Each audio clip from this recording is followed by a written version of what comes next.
let's jump to sick kids and new ideas. So how's the dog therapy going? Just, okay.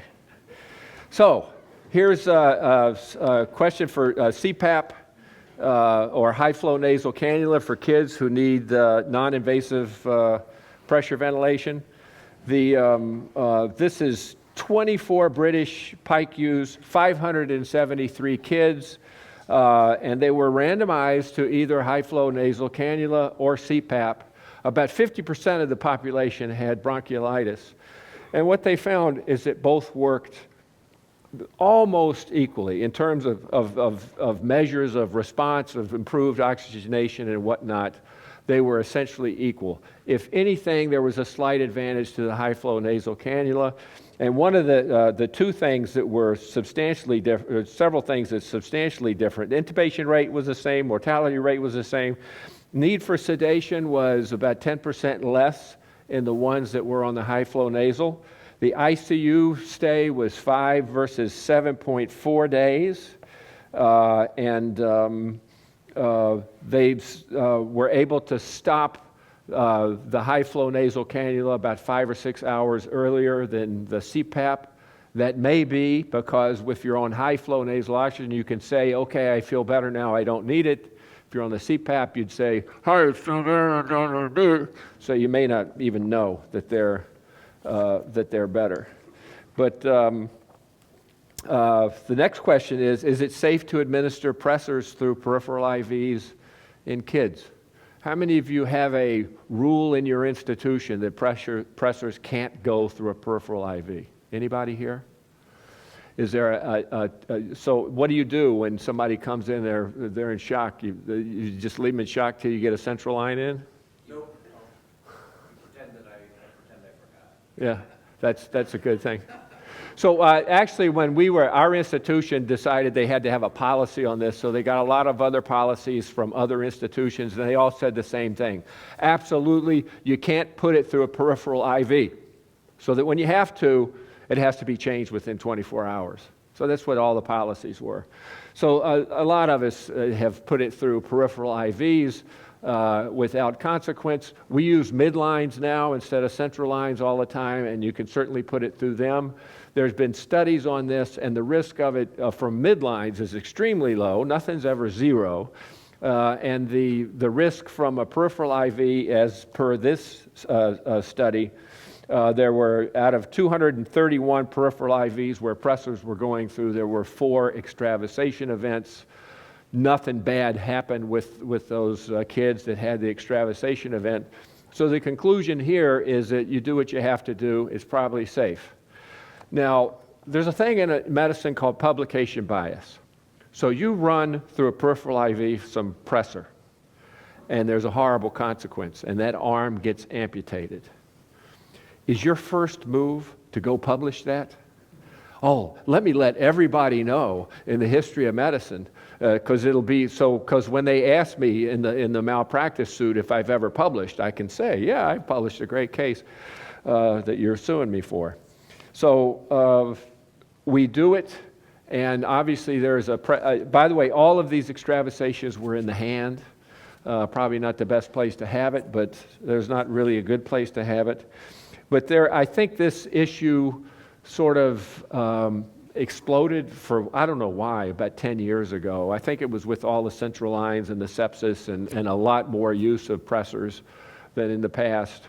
But this is sort of something that we do what we have to do. Question for elevated ICP crisis, is it mannitol or hypertonic saline? So this is 500 children with a Glasgow Coma Scale less than 8. They have an ICP monitor, and this is a report on 2,500 uses of mannitol versus hypertonic saline. They do not give you the results of what the outcome, like in terms of mortality, neurologic outcome. All these people are bad off that are getting this. But what they showed was if you compared mannitol at the standard doses to hypertonic saline at the standard doses, hypertonic saline won by a little bit. so you can take that for what it's worth.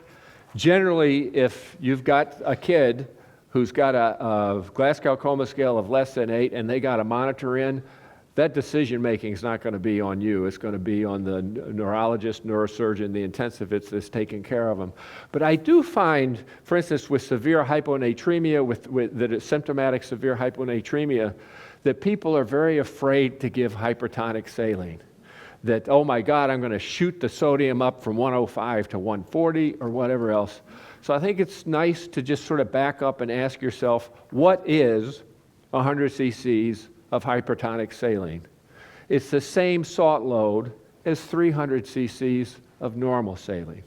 So if you've got an adult that's been vomiting, puking, diarrhea, they come in, there's severe hyponatremia and they're starting to get twitchy, don't hesitate to give them 100 cc's, 200 cc's, 300 cc's of hypertonic saline, because in terms of the salt load and in terms of the ability to change the serum sodium, 300 cc's is a very small amount.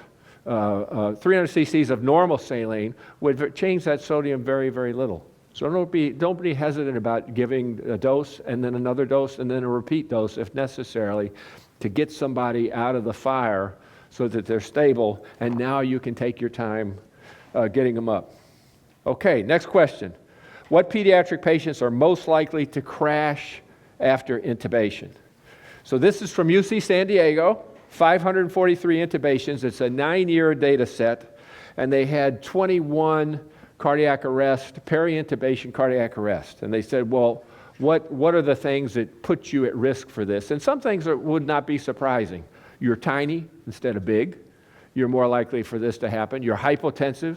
That's not surprising. You are hypoxic at the time of intubation. That's not surprising. One of the thing is delayed capillary refill, or capillary refill more than 2 seconds gave you an odds ratio of 21. So do you do capillary refill on all your patients? So this has been studied up the wazoo. I don't know why we have capillary refill measured for anything. But anyway, let's start with how you measure it. What is a normal capillary refill? Anybody? Less than 2 seconds. So when you do capillary refill, do you have a stopwatch? So nobody has a stopwatch. So you judge 2 seconds. So the way you do that in New York is I push on the thing and I look at it, and as I let go, I say capillary refill. And that's about little tiny bit less than 2 seconds. So if it fills by the time I say capillary refill, that's great. But I grew up in Danville, Virginia. So if I was doing it there, I'd push on a nail and I'd say capillary refill. So does a study in New York apply to the patients in my hometown in Danville, Virginia? You just don't know. But there's actually been some very clever studies on this. Kids that are in the cath lab, they have cardiac outputs that they're measuring and whatever, and they measure capillary refill, and there's no correlation with anything. Probably in this rather chilly room, a number of us here may have delayed capillary refill, in which case we probably shouldn't try to intubate you because it might be dangerous. So there's no real surprise here about this. And there's the Japanese Emergency Airway Network where they report all complications of attempts with intubation. Their data here, this is for across 19 pediatric centers, is that the first attempt success was 64%. And if you were outside the emergency department, it was 40% first pass success. They had a number of esophageal intubations that they reported. And again, that they found the same sort of things that you would expect to find that put people at risk for intubation, for having bad intubations. I don't know how much of this is fixable or correctable. I think it is. I'll talk about this tomorrow. We've had dramatic changes in our airway success in the emergency department at my shop. but it's because we got very, very organized about what we're doing and what our approach is. I'll try to talk about that a little bit tomorrow. But next thing is focused physiology-based CPR training, does it improve survival? So this was over 1,000 pediatric patients with cardiac arrest. Half of the pediatric ICUs that were in this study were the control group. The other half is where they had almost daily sessions on how to do CPR, what the physiology of CPR is, what you want to pay attention to, what you want to practice, all this sort of stuff. And so that they were just right at the forefront of perfection. So the difference in outcome? None. Absolutely none. So you could conclude that it doesn't matter, training doesn't matter.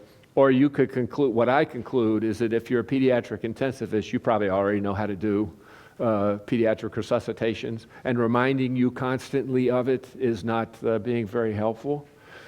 I have gone through 3 eras of CPR. This is our little label from my shop, and it says here, Durius Sidius Profundius, which is from the American Heart Association, harder, faster, deeper.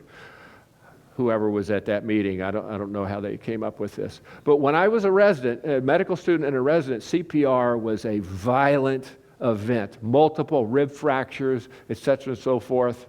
I seem to also recall we had a fair number of resuscitations. I also recall that we had a fair number of people that would talk during CPR, and they were really pissed off that we were doing CPR on them. Then we went through this, then somebody discovered that, well, you don't just do CPR. When you go down, you got to hold it for a sec, hold it for a sec, hold it for a sec. But what that almost immediately evolved into was sort of Richard Simmons CPR. It was like this. So it was sort of sine wave CPR. And somehow for years and years, I never saw a patient awake during CPR. We never resuscitated anybody, whatever. And then American Heart Association changes, and everybody's back to harder, faster, deeper. They're doing more violent CPR. They're breaking ribs. And all of a sudden, we have patients that sometimes they're awake during resuscitation. In the last, one was a few weeks ago, and then the other was about 3 months ago. We had 2 cardiac arrests. We had to sedate while we're doing CPR. They're in asystole, but they're moving their arms, they're opening their eyes, they're looking at you like, what the hell are you doing to me? We had one lady that was hyperkalemic, had an asystolic arrest, and we ran a code for an hour, and she was completely awake the whole hour. We had to give her ketamine to sedate her, and then the ketamine wear off, she'd wake up again, and finally we reversed her. So how you do CPR really can make a big difference in how things are. Worst case in my life, in my whole career, is an 18-year-old lupus patient when I was a resident. At that time, it was patients with lupus didn't live much past 20, 25 years old. She came in cardiac arrest. She was in asystole during CPR. She's wide awake, and she refuses intubation. And she's talking to us while we're doing CPR. We go through rounds and rounds of checking her electrolytes, getting cardiology involved, everything else. We're in hour 3 of doing CPR, still in asystole, still wide awake. Her parents show up. We bring them in, and this goes on for 5 hours. And at the end, and she's still in asystole. And at that time, there was not ECMO and this sort of stuff. And we just, in the last hour, we just said there's nothing more we could do. And she spent the last hour talking with her parents, and then we stopped. It was the worst, most unimaginably horrible case I ever had. But it speaks to what properly done CPR can curse you with, I guess. Anyway, this didn't show that training made that much of a difference if you're already trained. Ketamine for status epilepticus. Any of you ever used ketamine for seizures? So we have one. So we don't know where it fits in the armamentarium of treating seizures. I've always been taught, this is always nutty to me. If your neurologist said you don't need to treat a seizure if it lasts less than 5 minutes, You can just let them seize. So you got a patient in the emergency department, they just start having a grand mal seizure, you get out your clock, say, okay, I'm going to run up and get a coffee. They're still seizing by the time I get back. Get out the medicines and we'll treat them. So our definition of duration is how long does it take to get medicine to the bedside. How about after they've had a grand mal seizure? Do you give them medicines anyway? How many of you will give them medicines anyway? I do, because I don't like them to seize again, because it's annoying when you're trying to do other things to have to treat the second seizure. So we know that benzos are the first-line drug. Currently, the recommendation would be a battle between Dilantin or Keppra, and the answer is not in on that yet, but Keppra may be the good second-line drug.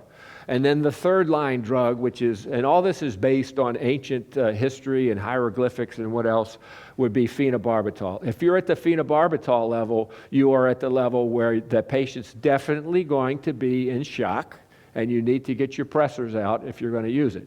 So where does ketamine fit in here? Nobody knows.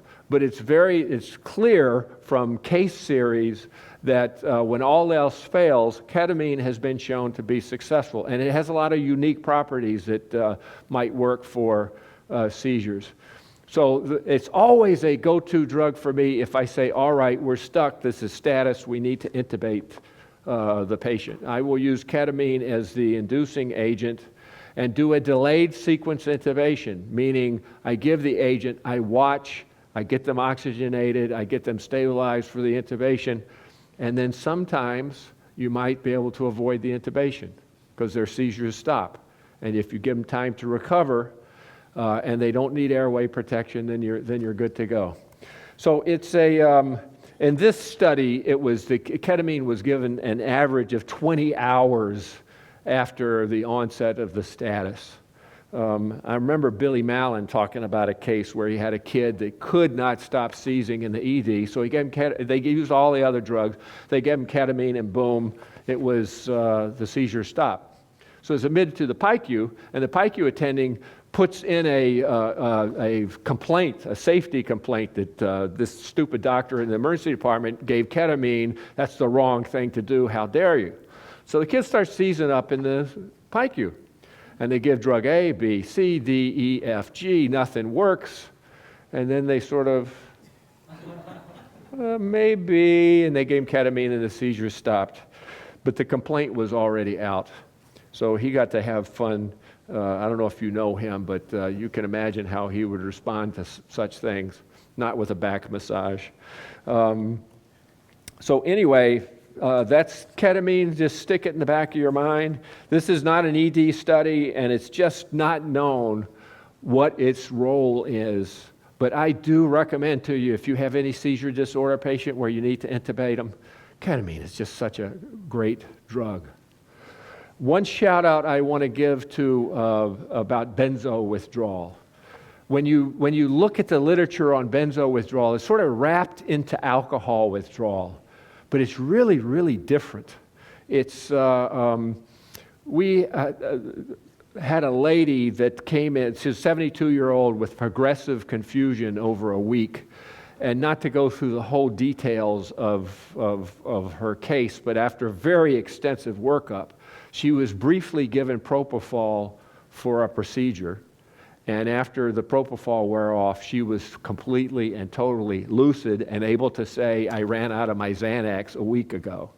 And that I've seen a number of benzo withdrawals that are like that. They just present with progressive confusion. They're not necessarily tachycardic, hypertensive, or any of the sort of things that you see with alcohol withdrawal. So think about that when you see somebody that's progressively acting more squirrely as to whether or not they have a benzo withdrawal. And then the biggest disaster of all is somebody with a baclofen pump. Anybody ever managed a patient with a pump failure? How did it go? Huh? So this is a neurosurgical emergency. So I had a guy that came in, he had a baclofen pump. His temperature was 108. He'd been seizing for several hours. We could not stop his seizures. We paralyzed him, but no amount of sedation would work he had an EEG on and nothing could stop. We figured out that it had a baclofen pump and it stopped. And so we got neurology involved, immediately called neurosurgery, and they took him to the OR as a neurosurgical emergency to fix the baclofen pump because it had failed. Why is this so different? So baclofen has benzo receptors and some other receptors, and you can't get enough of a level into the CSF to match what they need. That's the problem. You can give IV, IV, IV, IV as much as you want. You're not going to achieve the central nervous system levels that you want. The example in this case, when they put in a pump, and they're putting it in to stop spasm in the legs, they get into your spinal fluid and they inject in an anesthesia suite, because this may make you apneic, they'll inject 50 mics and see what the results are. And if it doesn't affect the spasm and you're still breathing, they up the dose, they up the dose, they up the dose until they get the effect. And this is bathing your brain the whole time. This guy, his dose was 1,500 mics. And he was suddenly getting none of it. And so once they got the baclofen pump in, temperature comes down, seizure stop, and he did not live happily ever after. But it was just appreciate that baclofen pump problems are emergencies. They really are. You can get too much baclofen, that's going to put you to sleep. You can manage that. But the baclofen withdrawal is the worst withdrawal that you will see. Now, procedural sedation. Somebody comes in with a dislocated shoulder. How long and they just ate? Do you wait? Or do you procedurally sedate them and risk their life? What if you call anesthesia to help you with sedation? What are they going to say? Wait 6 hours. Why? Because they haven't had a shoulder dislocation. Yeah. Because they haven't had a shoulder dislocation. But it's because, is it a life-threatening emergency? Of course, we'll take a trauma patient that needs their spleen out to the OR, even if they were shot while they were eating in a restaurant. But there's no reason to do that for a shoulder. So there's huge data on this that concludes that it doesn't seem to increase your risk of aspiration, the fact that you've eaten recently. The problem is all of those are just, those are not trials, they're just reports of databases. And when you get reports of databases, you're stuck with, maybe you did wait for this patient, but you didn't wait for that patient, and we can't figure out why. But I love this study. They used ultrasound on kids that came in that needed procedural sedation. And they looked and said, oh, this is a high-risk patient. Their stomach's full. Yeah, this stomach looks pretty good. We'll go on and do the procedural sedation. So for the ones that where his stomach was full, there's a subset of them where they kept looking. They looked at 2 hours, 4 hours, 6 hours, 8 hours, past the 6-hour mark. Their stomachs were still full.